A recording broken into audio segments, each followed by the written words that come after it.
recording, and I pulled up our agenda. So, Dr. Revis, are you ready to just bring greetings and to go ahead and bring comments about AAPTEL Task 1? We have a lot to cover tonight. Right. Well, welcome. And we are in week 10, and I'm so excited to be here with you. It's hard for me to believe we're this far along, and we're going to be coming to a close here in the next three or 4 weeks. So that's awesome. So welcome. You see the agenda tonight. I have some wonderful comments to share with you about the work of the APSL Task 1. Dr. Stedman, my students were awesome in their tasks, and many of them, I think 10 of you, you were ready to submit it for final evaluation on the first try. And so I just feel so good about where you are. A few people had to have a few tweaks, but for the most part, you are going to be ready to embrace 603 and go for it. So I'm glad to see that. Right. How were your And I've seen a lot of growth already, with the independence of the Aptel. Just because we said that, don't you backslide on us this week. But anyway, likewise, and I'm just excited as of today. Um, 10 of mine have they're completed with the Aptel Task 1 with everything. I've cleared them on everything. They've submitted it. So that's over. And the others, I think I've got one, and you know who you are that needs to clear with me, and I need you to go ahead and take care of that ASAP, because honestly, you're really not supposed to move forward with task 2 without clearance on it. But the stuff is minor that you've got to correct, so that wouldn't have hindered that. But let's go ahead and get it over with. But anyway, I would say, great job. Just continue doing what you need to do. Um, and with that in mind, we're not going to go back and pull up everything with AppTel Test because we thoroughly discussed that last week and Qualtrics. However, Dr. Revis, I think we're just going to just open it up here and just say before we move on. Now we'll have some comments about it, but before Dr. Revis and I have any comments, are there any specific questions that you want us to address? But we're going to give it just a quick overview of it without actually even pulling up anything. We're just going to talk. I had a quick question. Go ahead, Amanda. The needs assessment, is that, can you just summarize, is it basically the survey results and what you're going to do? Dr. Revis, you've always talked about the needs assessment. Can you comment on that? um are you in task 2, Amanda? Okay. Well, the needs assessment, I guess, was or are the results of your survey or walkthrough. So you just talk about those results and as a lead in to identifying your gaps. Okay, Amanda, that basically gives me an opportunity. Remember, let's go back and just very quickly in AppTel Task 1, remember you were doing the research. It was not what you thought, not what anybody else was saying, or what other than what the research says. And we gave you specific people that you need, seminal researchers that you needed to focus on in those 5 areas. Now, and then you identified the instrument that you were going to use to do your walkthroughs, and then we gave you the survey instrument that you would filter through Qualtrics and get permission to move forward to do your survey. But when you get to task 2, remember that this is an opportunity. The gap actually is the research says this in task 1. But when you go in and you do your surveys, when you do your walkthroughs, this is what you actually are finding in your school. This is what's happening at your school. good, bad, or ugly. It's this is it. And you want to be real with it. Again, going back, the research says this in task one, but when the rubber hits the road, this is actually what I see in my school. Now, if it's good, you talk about the good. But everybody, as Dr. Revis said last week, everybody should there should be easily identifiable gaps in there, and the gaps the gaps and the needs assessment all work together. That's you're identifying the again, this is what the research says, but this is what's actually happening in my school. So when you go back to those 5 questions that's repeated in task 2, you're going to reflect on what the research says, but you may say that you know uh, if it's dealing with efficacy, based on what Bandura said, blah blah blah blah. This is what he said based on his seminal research, and or anybody that was a follower of his research. This is what it says. But when based on the survey results, this is what the teachers at my school are saying about teacher efficacy. And if it's not what the research says, then automatically there's a gap there. Now you've got to talk about that gap and you've got to show it, but then automatically that's a red flag. When you get to task 3 that we're going to talk about today, you know that if the research says this and this is what you see at your school, you've got to address that. So 1 plus 2 leads to 3 that we will talk about in just a little bit. And then remember, and you're going to do that for all 5 areas. You're going to make sure that you narratively talk about your walkthrough experience. We don't want to see the walkthroughs. We want to see maybe some analytical results of your walkthroughs. You can based on what you see, you can come up with some type of graphic information that will explain that, show it. You're going to write about it, but then you're going to show it. I'm going to use Dr. Revison and me. I like to read, and I like to, I want you to tell me about it. But Dr. Revis understands much better when you show her. So you're going to tell me about it, and then you're going to show Dr. Revis those results. So that should make that clear. You've got to do both. And then you're going to talk about, you're going to have a paragraph in there. Dr. Revis, I think that comes in, we put that at the end of their 5 questions. They talked about the gap, or was it that in part 2? Where do they need to show that? They need to summarize at the end At the of very task end, yeah. 2. You're right. They need to And that summarize is the where you're gaps. talking about the gaps. Right. Now, I will tell you this, friends.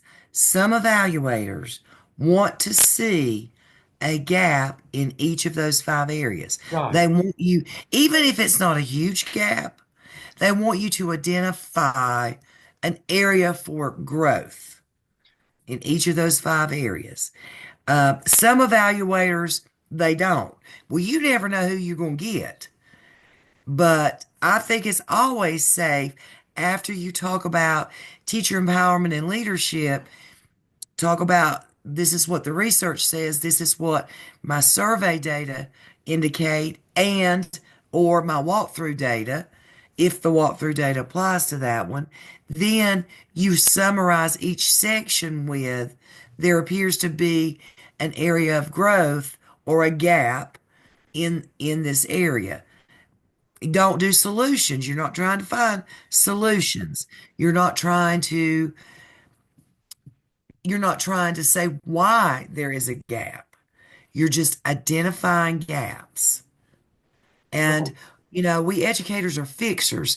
It's hard for us to identify a gap without immediately wanting to offer up the solution. But your solutions comes in the form of a plan in task 3.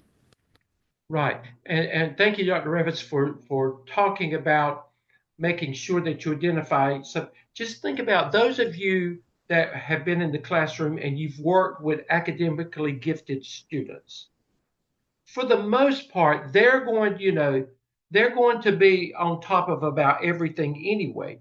But the thing is, many times that population of students make a difference in your test scores because it's hard to get growth with them. So that's the same thing. Even though you see a lot of good things happening at your school in that area, that doesn't mean that you have arrived. There should always be a plan, even if it's an increment, just an incremental step for that you need. There's always room for growth in there. Dr. Revis, I'm glad you said that because we don't want to take any chances. So make sure that no matter you talk about, while this is a strength in your school, it's a strong area, look for the opportunity to expound on that. And this is where, with your PLC meeting with them this time, this is where you can brainstorm some things, with them. You're not looking for solutions. You're making, well, not as well, you make them aware of your findings. And then when you come back for task 3, then, they will be prepared to, they will already have a thought process in place to help you begin identifying, a plan of action in task 3 that we're going to talk about in just a few minutes. Does that make sense, Dr. Revis? Perfect. Yeah. And just remember, I want to pull this up again. Let me share again because I can't reiterate enough, or we can't reiterate enough. Let me minimize that. Okay. Let's look at, I found this, and I don't know that you've looked at it, but I want you to look at this. This is in your Blackboard shell. And I looked at that today, Dr. Revis, and I studied it. You know, when when we look at it, we look at this, but when your evaluators look at this, they really follow. This is almost like a prescription for them to follow. But I want you to look at it when they're looking at your work, and let's say for you finished up with task 1, but no matter what, look at this. To get accomplished or exemplary, this is what they're looking at. You demonstrate thorough understanding of the topic. All content is accurate and detailed. Now, a step below that means that it doesn't mean it's bad, but it just says you show a good understanding, but you're not thorough. So this could make the difference between getting a 4 or getting a 3. Now you can't go below that, because if you do, something's wrong, and we can't move you on until you're at least here. But just remember, you always want to be here. But look at these, and this is in your Blackboard shell. Content understanding, organization, they're going to look at this. We look at this, creativity and originality. Now, let's go back real quickly to your, and I told you, you've got this as well. This is under your AAPTEL resources and materials. Again, to be accomplished, you've got to pay attention to these bold-faced words. This means that you're doing your job. Under proficient, you're doing your job, and it's not bad, but you're just being consistent with it. To get accomplished, remember your research has to be extensive, and it has to be thoroughly aligned, not consistently aligned, thoroughly aligned. You've got to decide, is it thoroughly aligned? And then look at all the, um, it's not just effectively designed, it's effectively and thoroughly designed. So just notice that they're going to look for, we're going to look for it, but your evaluators more than us, because at the end of the day we're going to try to help you get here, but we're going to make sure that you're here. It's not going to go past go until we know that you can at least get proficient, but we strive for accomplish as well. You must pay attention to these words, these bold-faced words, and I can't emphasize that enough.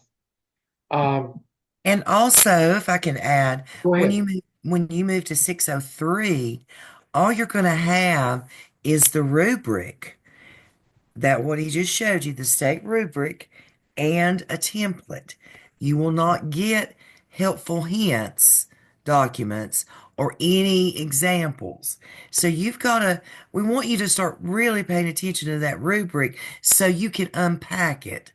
Just like you unpack your content standards when you teach, you have to unpack that rubric so that you're making sure that you hit at least that proficient level. Always try for the accomplished, but at least the proficient level. Okay.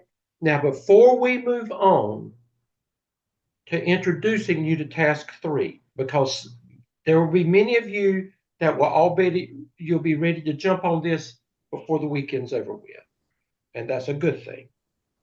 Um, are there any questions of Dr. Revis and me before we move on to that about what you must do this week to complete the requirements for task 2? Does everybody understand? Again, it's not research. It's not research this time. This is actually what's happening in your school based on your observations and the survey results that you're getting back. Remember, when you pull your PLC together, consider them as a focus group, and be prepared to ask them some questions about their perceptions of things. And again, remember that that's a part of your qualitative research. So just remember that as well. Give us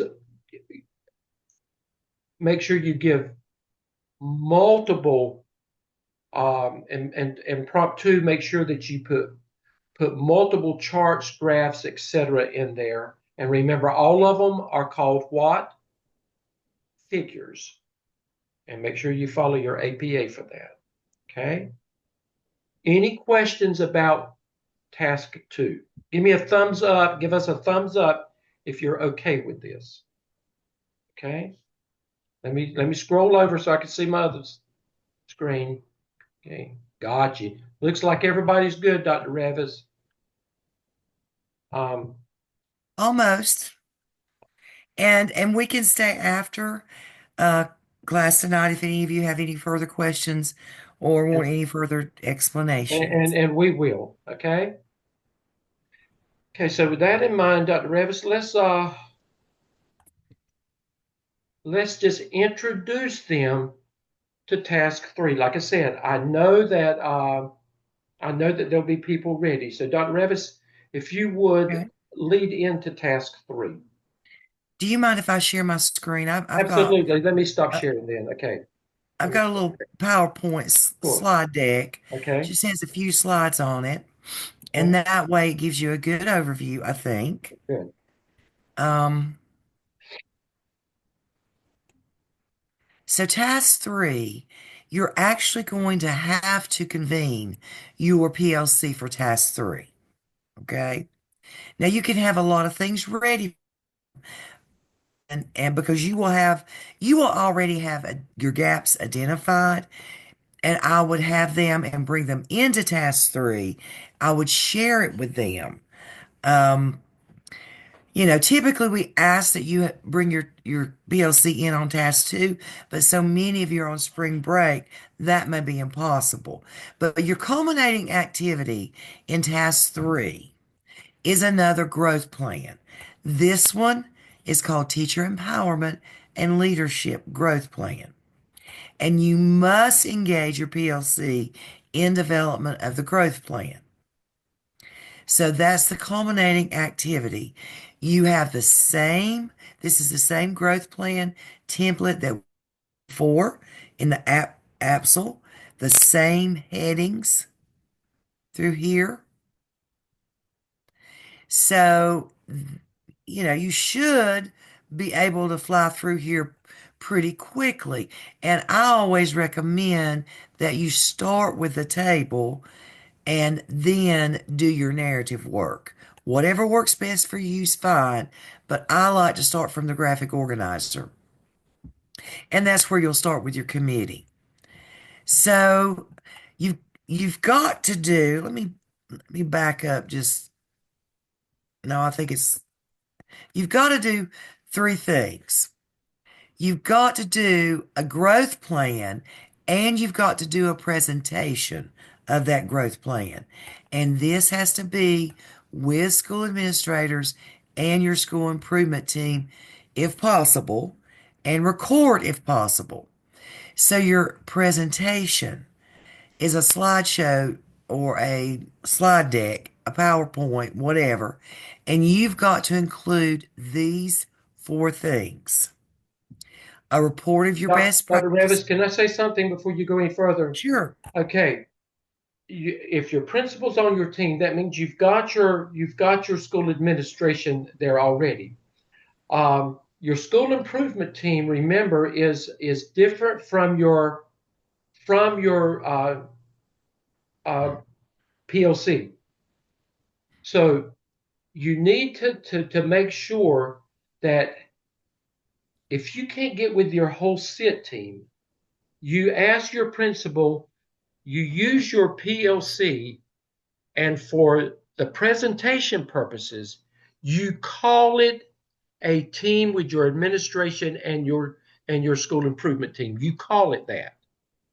And then you ask your principal, can you invite some additional people in there that would be a part of the school improvement team to make sure that it makes what we're asking you to do legitimate? Sometimes with the time schedule, it's hard to, those meetings are maybe not but once a month, and it might not coincide with when you have to do this. But for your work purposes, that presentation must be called a meeting with your school administration and your school improvement team. Okay? And if you don't video it, we highly recommend you do, you make sure that you have someone taking pictures of you presenting and that you have at least a surface view showing that you're presenting to a larger team of people. Okay? And your PowerPoint, show those slides in your, when you do that, your slide presentations must be shown and make sure that they're visible so that we can read and understand what's on those slides. Thank you, Dr. Revis. And so a reporter of best practices is just, you're going to summarize some of the research that you did. The visual checklist is your gaps analysis. The visual checklist are your 2 instruments that you used to collect your data. And then your gap analysis is showing what you found in the school versus best practice. And then you present the growth plan. Again, this is about adults, and that's what your growth plan is. So it's really 3 parts. You've got your analytical narrative, you've got your growth plan, and you must have your presentation. And that should be done with your team. Your team, it should be clear that you're facilitating developing that growth plan with a team. And Do that's we all need I'm going to, to do there. I'm sorry, do we need to attach the PowerPoint to the lesson the entire PowerPoint or just pictures of it? I would do two things, Amanda. I would embed the PowerPoint as a hot link in the narrative, okay? And then I would put your slides, small slides, in my appendices.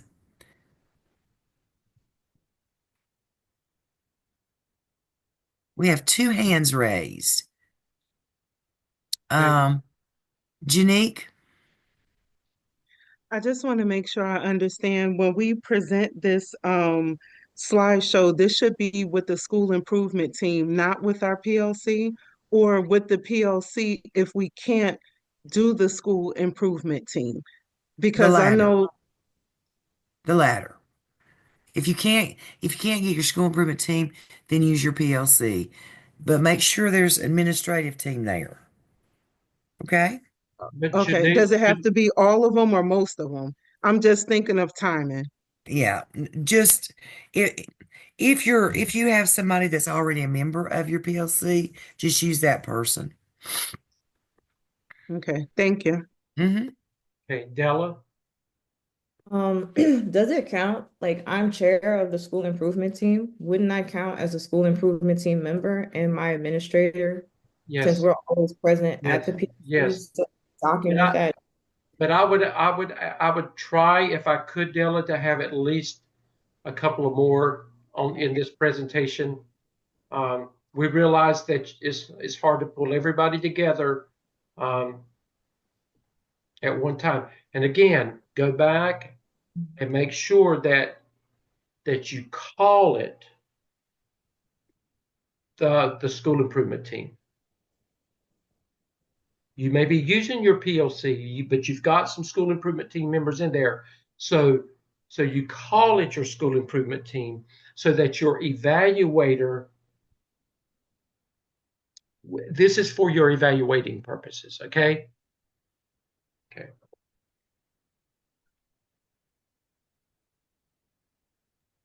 I have a question. So because Della and I are in the same school and will basically be presenting the same data, although we have different PLCs that were formed for the APSL, is it okay for us to kind of combine and present the data together so that we're not just kind of, I just need clarification on how we can do this so that we're not overwhelming admin with the same Both presentation. both I of don't, you, but Dr. Revis, correct me if I'm wrong, both of you would need to present, both of you would need to have your PLC members in there, which would actually better, that would be a better situation, looking at your school improvement team, because of the numbers of people that you would have presenting to. But both of you would need to clearly make sure that you're presenting, because one of the things that well, Dr. Revis, correct me, because what Della might be looking for is different than what you're looking for. So help me out, Dr. Revis. I think when we've had it in the past, we've allowed you to put your presentation together. Um, your growth plan is going to have to be different. Right. If not, then you're going to pick each other's up on Turnitin. And that's not going to be good. So I I think the surest way for you not to get hit on Turnitin is that you need to do separate ones. I agree. I agree. okay, thank you. And I think y'all have the support, Monkia, to make that happen. We do. Okay, Thank good. you. Yeah, Good. Okay. Let's just don't take any chances. yeah. And that doesn't mean that the two of them couldn't present at the same sit meeting, right? Right. So One one back, has 10 minutes, one, the other has 10 minutes. right. Do it back to I back mean, you can instead of, like have two different trajectories in one school. okay. And while you've got them there, maximize the use of their time and your time. Yeah. Okay. Okay, Dr. Revis, uh, let's move down. You've talked about all of that already. Okay, let's talk about this, Dr. Revis. In your growth plan, there's going to be 10 headings. And again, for each of those 10 headings, you're going to provide, as Dr. Revis said, an analytical narrative for each of those 10 areas. The first one being a vision for positive school environment. Now, remember from your survey results, and you're gonna glean a lot of information from those survey results that's going to help you with your narrative work there. And again, you're at a place now where you have recognized areas that need to be improved in your school. And again, the school environment may be good, and if it is, you talk about it here. But then in the midst of all of this is where we said, even if something's good, you still look for an opportunity to to um, to even get better. So you're talking about the results of you're taking your results from task 2, and now you're putting a plan of action in place to be able to move forward and to help correct the gaps that you've identified. So for each of these areas, you're going to talk about, just like you did with the app. So you're going to talk about, all of these as it relates to the areas of concern, and as you move towards a plan of action to make corrections here. It's a growth plan. And remember, this is not about student growth at Right. all. It's This all is about teacher growth. Yeah. teacher growth and empowerment Right. in these areas, the 5 areas you've been researching and working in. And remember So, now, ultimately, everything that you do should have a direct impact on student achievement. But the focus is not on that. If you get the teachers where they need to be, and if things are good happening there, then automatically it should result in improved student growth. so your action plan, growth plan, excuse me, should have at least 5 activities, one for each area. Could have more. Dr. Rivers, before we go there, let's go back. Notice what they started out here with, the importance of the action plan again. Now, your focus is going to be different this time. This is a growth plan for teacher empowerment and leadership. So that needs to be your focus in this. So you begin with the importance of the action plan as it relates to teacher empowerment and leadership in the school.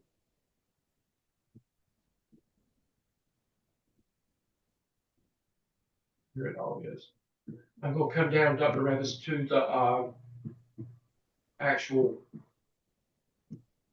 Again, you're writing about it. We come back up here just a minute. Okay, they're talking about that presentation. Okay. Okay. This is a presentation of Teacher Empowerment Growth Plan. That's just an example, but here, this is it, Dr. Revis. That goes back to what you were talking about. Okay, go ahead. And so this particular person has a strategy that I can't read it hardly. Personalized professional development targeting differentiation strategies. Well, professional development is one of those areas in the research. And so they're going to try to make it more individualized, I assume, and that teachers will be able to select what level or type of professional development they want. Increasing the frequency of classroom walkthroughs. That probably came out of their walkthrough data. And create teacher interview committee. That came out of hiring and retaining new teachers. Re-administer teacher empowerment survey at the end of the year just to get a feel for the growth and improvement. And then survey staff on professional development needs, because obviously their data said that teachers reported they didn't have very little input on professional development. I'm assuming, without rereading this, that's why they've selected these things. Right.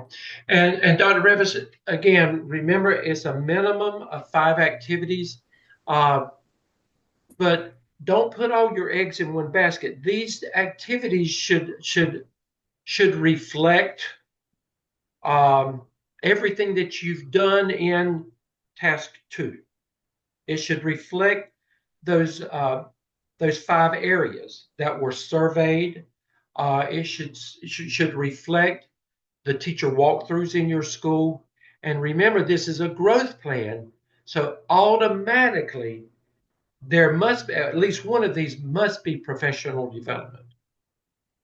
At least one of them. And Dr. And Revis, I think they have another. Don't they have another at the bottom? I think that I can't see on my screen. No, no. That was it. um, It may be that that you want to have a committee, a budget committee with team of teachers looking at school budget. That may be an area of input. Dr. Revis, as a reminder, every one of these specific activities, if you put it there, I should be able to go back and in your narrative work, and I should see that you have talked about it in your narrative work. That's right. You shouldn't put anything here that cannot be supported by your narrative work.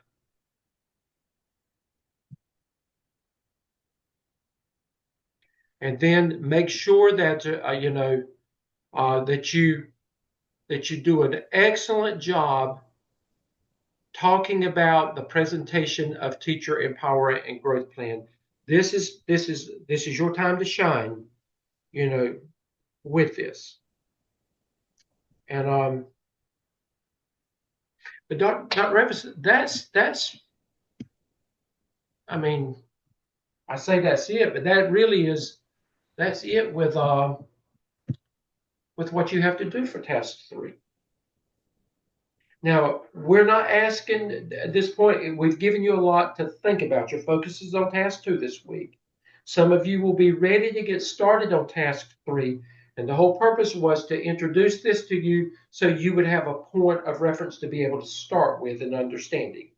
But we will come back and revisit this again next week.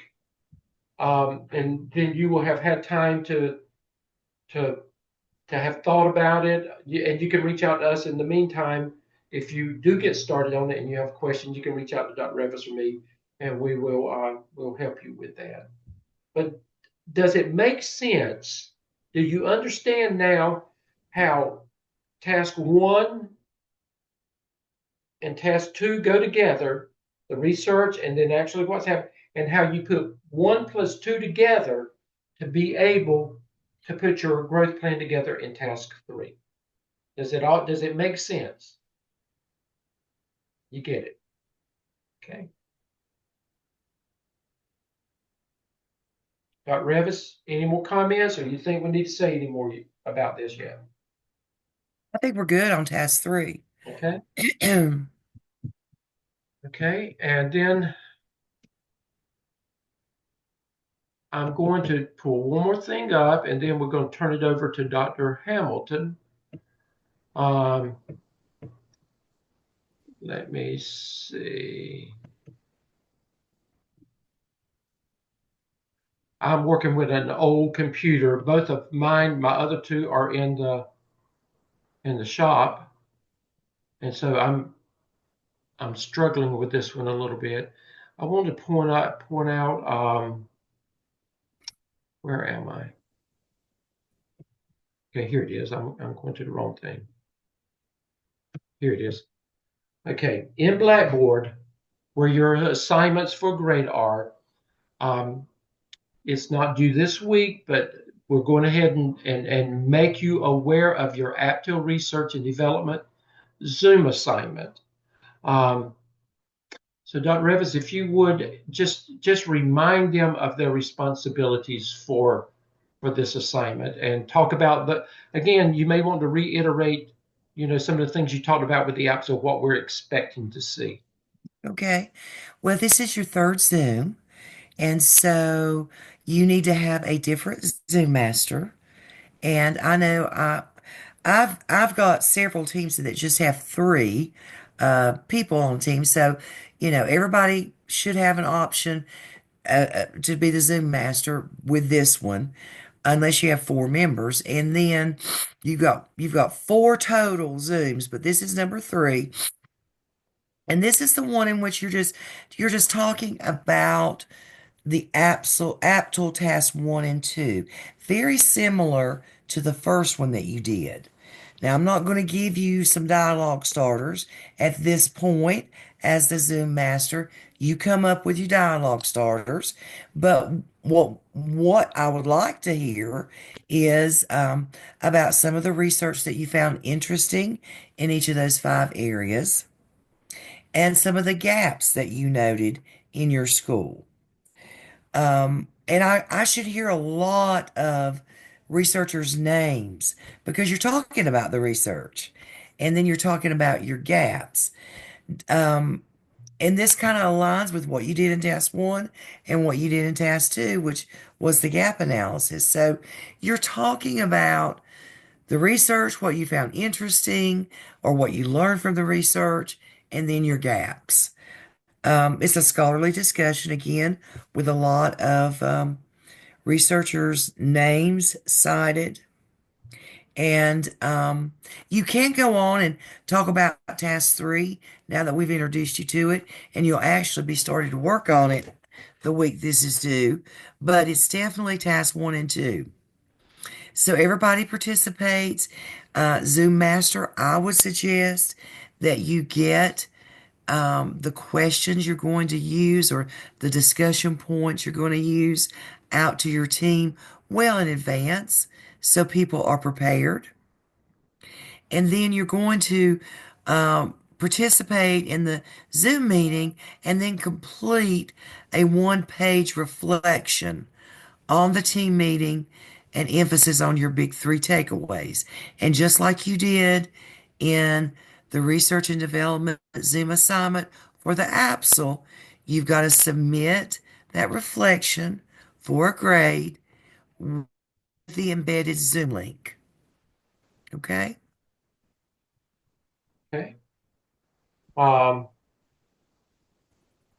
And I want to come back to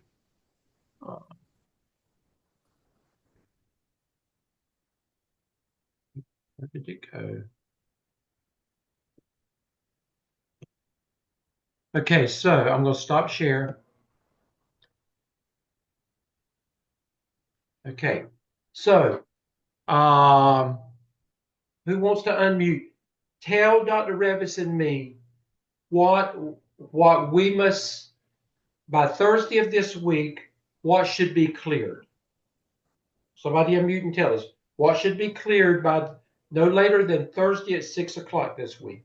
That's tomorrow. Task 1. Task 1 of the APTEL should be completely cleared. Now, if we've cleared you with, then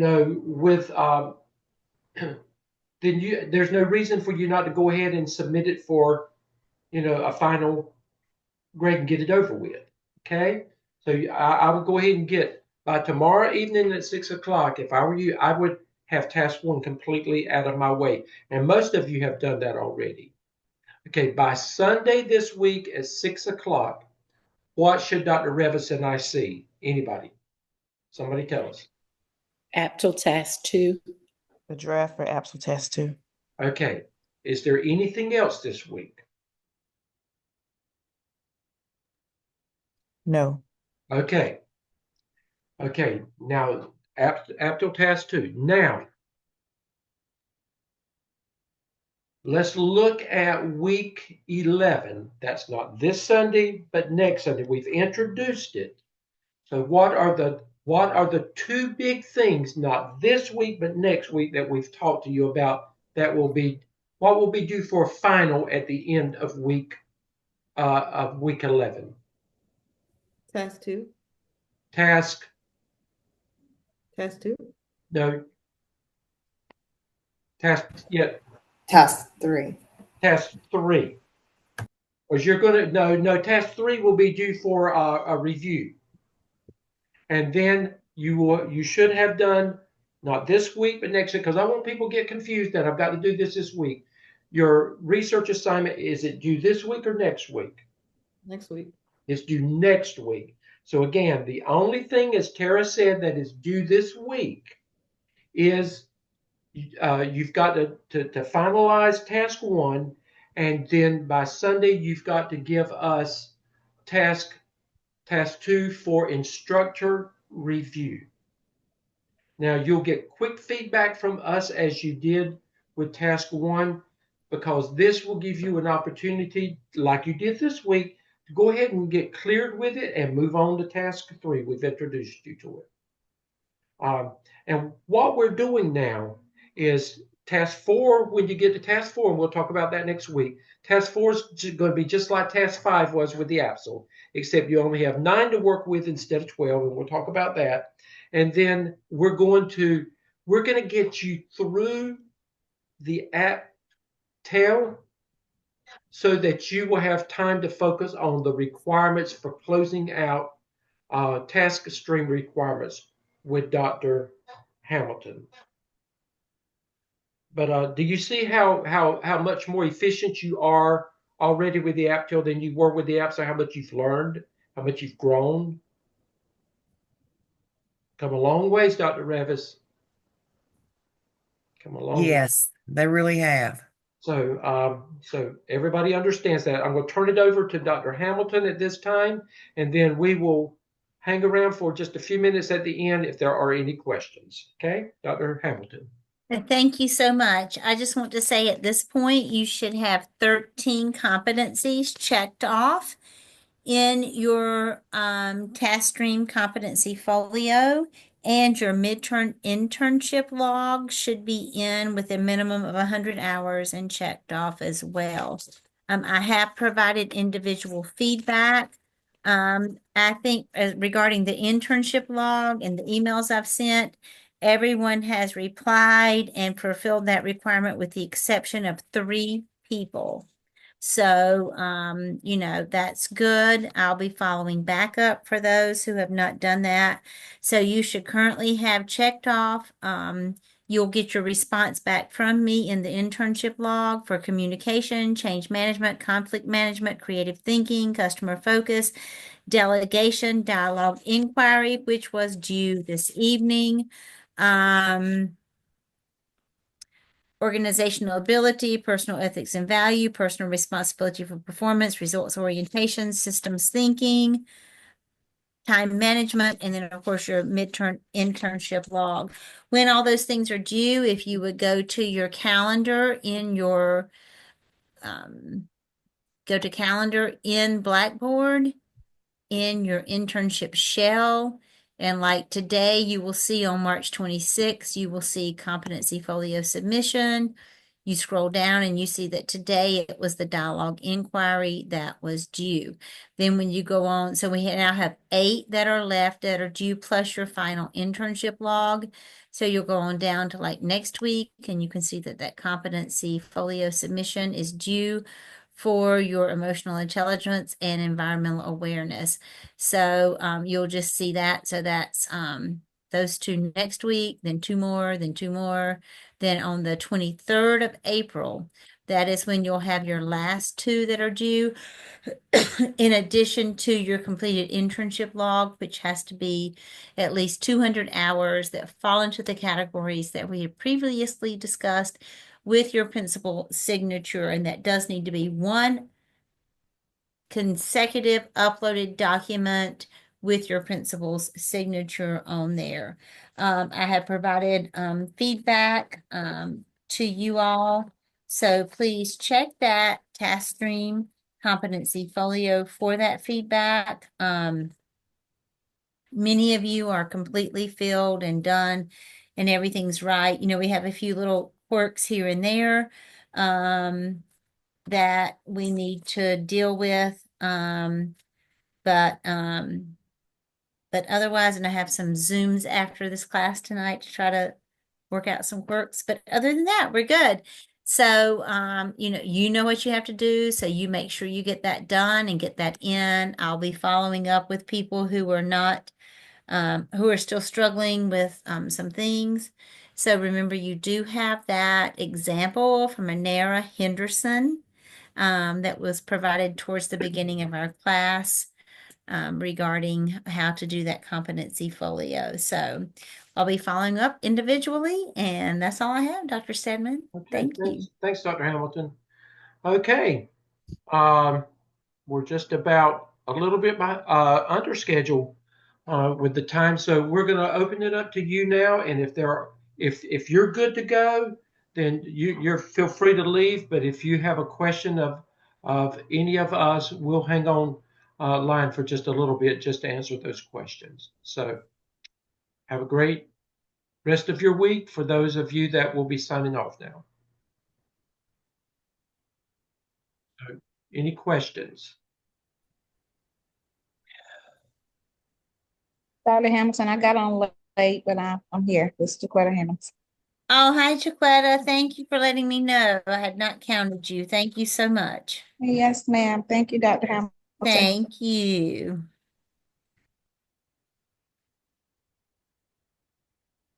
I'm going to brag on Jaquetta. Jaquetta was the first one of my students. I mean, she was Johnny on the spot.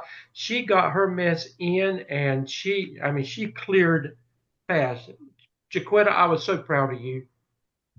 Thank you. Thank you so much.